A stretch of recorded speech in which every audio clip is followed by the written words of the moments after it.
এই মুসলিম জাতি দুনিয়াতে প্রত্যেক জাতির কাছে নিপীড়িত, লাঞ্ছিত, অপমানিত হচ্ছে।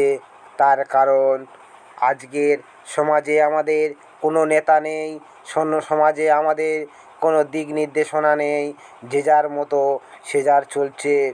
আর আমাদের আলেম শ্রেণীর ব্যক্তিরা তারা দোকানদার যেমন খরিদ্দার টানে, তেমন খরিদ্দারের মতো কাস্টমার টানে।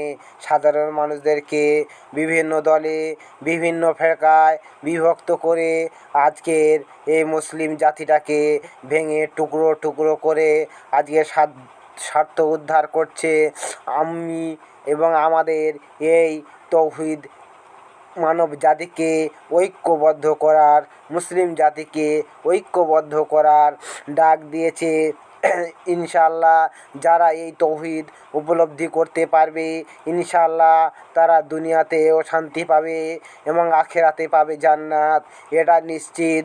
আল্লাহ রসুল বলে গেছে, মান ক্বালা লা ইলাহা ইল্লাল্লাহ ফাদাখালাল জান্নাহ। যারা এই তৌহিদে ঐক্যবদ্ধ হবে তারা জান্নাতে যাবে, কিন্তু যারা তৌহিদে ঐক্যবদ্ধ হবে না তারা জান্নাতে যাবে না।